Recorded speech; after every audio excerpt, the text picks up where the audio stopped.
Hallo! In dem letzten Video habe ich euch gezeigt, wie man diese Papierröllchen macht. Jetzt zeige ich mal, wie es weitergeht. Ich nehme 6 Röllchen für den Anfang.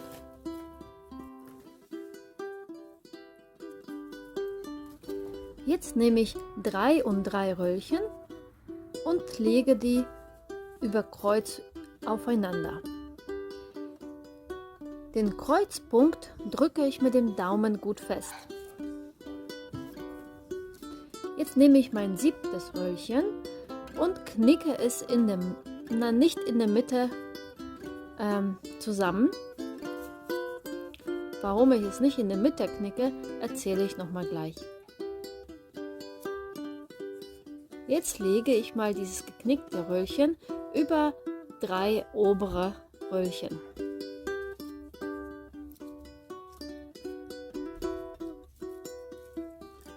Weiter geht es wie folgt. Das vordere Röllchen wird über 3 nach hinten gelegt und das hintere kommt wieder über 3 nach vorne. Und jetzt geht es immer weiter wie beim klassischen Korbboden. Das vordere geht nach hinten, das hintere geht nach vorne. Die ersten 2 Runden werden immer über 3 Bodenstaken geflochten. Bodenstaken sind diese 6 Röllchen, die wir am Anfang genommen haben.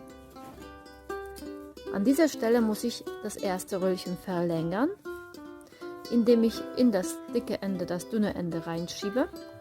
Jetzt verlängere ich das zweite Ende. Hier muss ich auch mal das dickere Ende von dem neuen Röllchen über das dünne von dem ersten drüber stülpen. Dadurch, dass das erste Röllchen nicht in der Mitte geknickt war, sondern ein bisschen daneben, fällt meine Verlängerung nicht an derselben Stelle, sondern ein bisschen versetzt. Und das macht die Arbeit ein bisschen leichter. In diesem Rhythmus flechte ich immer weiter.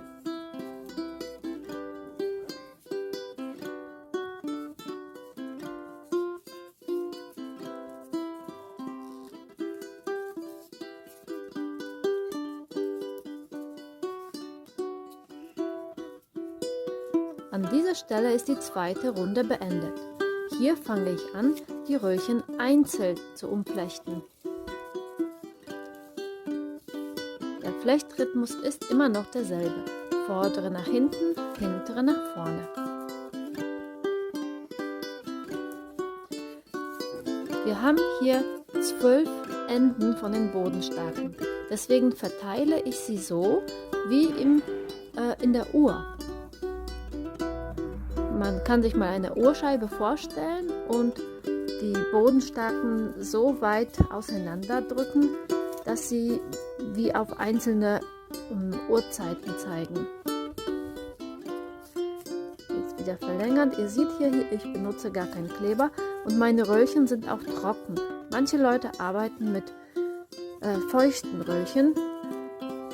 Ich habe das für mich ausprobiert und bin zum Schluss gekommen, dass ich besser mit trockenen Röllchen zurechtkomme.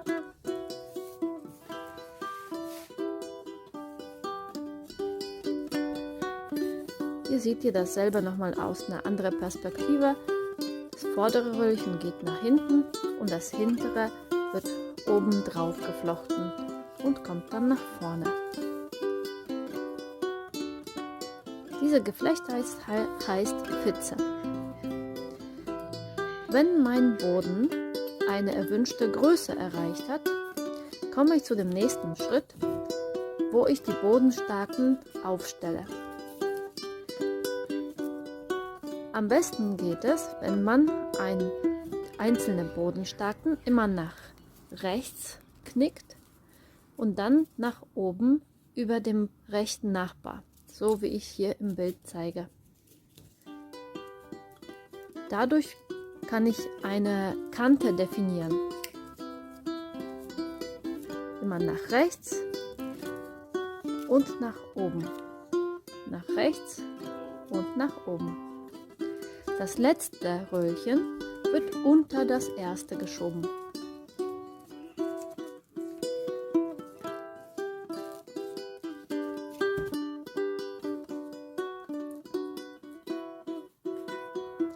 Meine Bodenstarken sind sehr kurz. Die sind jetzt zu Seitenstarken geworden.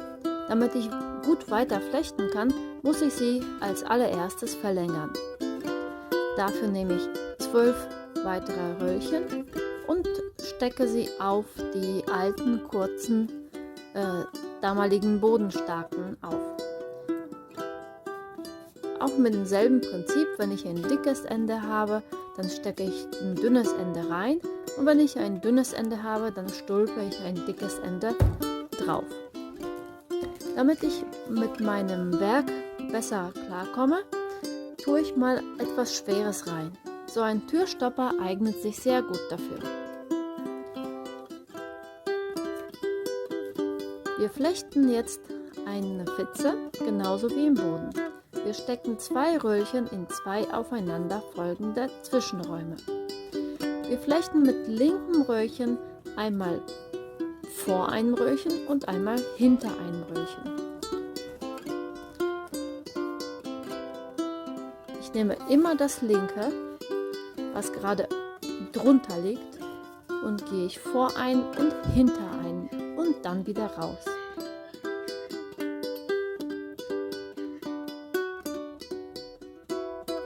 Wenn nötig, wird wieder verlängert.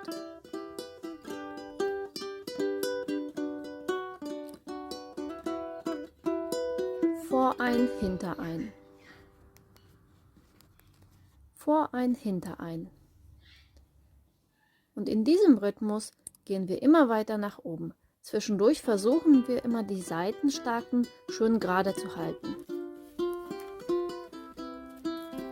Einhändig funktioniert das natürlich nicht so schnell, aber ich wollte es euch mal genauer zeigen. Jetzt hat mein Stiftehalter die gewünschte Höhe erreicht. Wir machen jetzt einen Rand. Im ersten Schritt lege ich alle Seitenstarken nach rechts hinter dem rechten Nachbar. Das letzte Röllchen kommt unter das erste.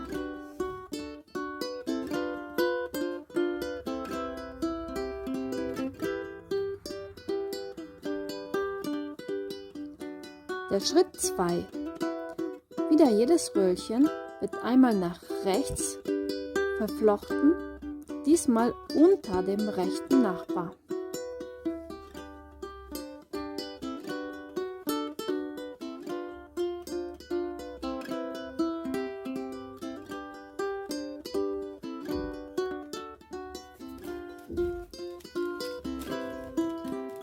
Hier wiederum das letzte Röllchen kommt unter das erste.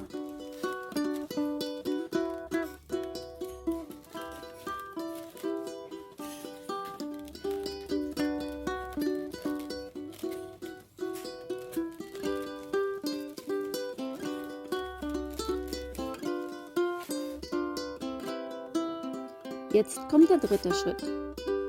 Jedes Röllchen wird wieder nach rechts verflochten unter dem rechten Nachbar. Da hat sich so ein kleines Loch gebildet, wenn man den rechten Nachbar leicht anhebt, und in dieses Loch wird jedes Röllchen reingeschoben. Man kann es entweder nach innen oder nach außen verziehen. Genau, hier ziehe ich es mal nach innen. Manchmal geht es aber leichter, wenn man die Röllchen nach außen verzieht. Da helfe ich mir oft mit einem Schaschlikspieß.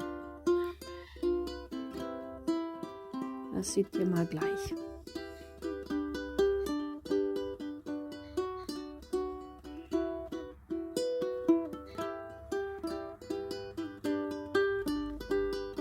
Jetzt habe ich einen Schaschlikspieß genommen und damit man es besser durchstecken kann, stecke ich den Schaschlikspieß erstmal in das Loch, wo das Röllchen reinkommen soll. Dann stecke ich mal das Röllchen auf den Schaschlikspieß drauf und dann ziehe ich die beiden zusammen durch.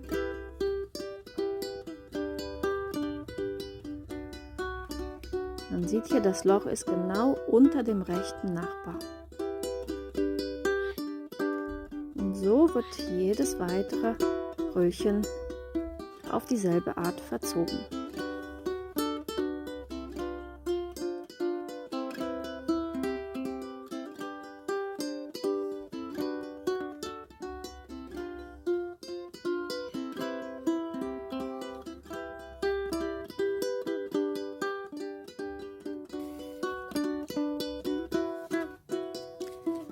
Ganz zum Schluss werden alle Enden mit einer Gartenschere abgeschnitten. Mit einer Gartenschere funktioniert das besser als mit normaler Schere. Die Röllchen sind doch ganz schön fest. Auch unten am Boden gucken noch ein paar Enden raus, die schnippel ich auch mal ab.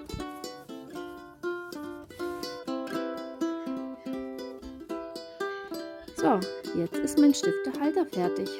Ich hoffe, es hat euch eine nette und praktische Aufbewahrung für Stifte, Pinsel oder sonstige Utensilien macht sich bestimmt auf jedem Schreibtisch gut. Wenn dir das Video gefallen hat, gib mir den Daumen hoch und abonniere meinen Kanal. Tschüss!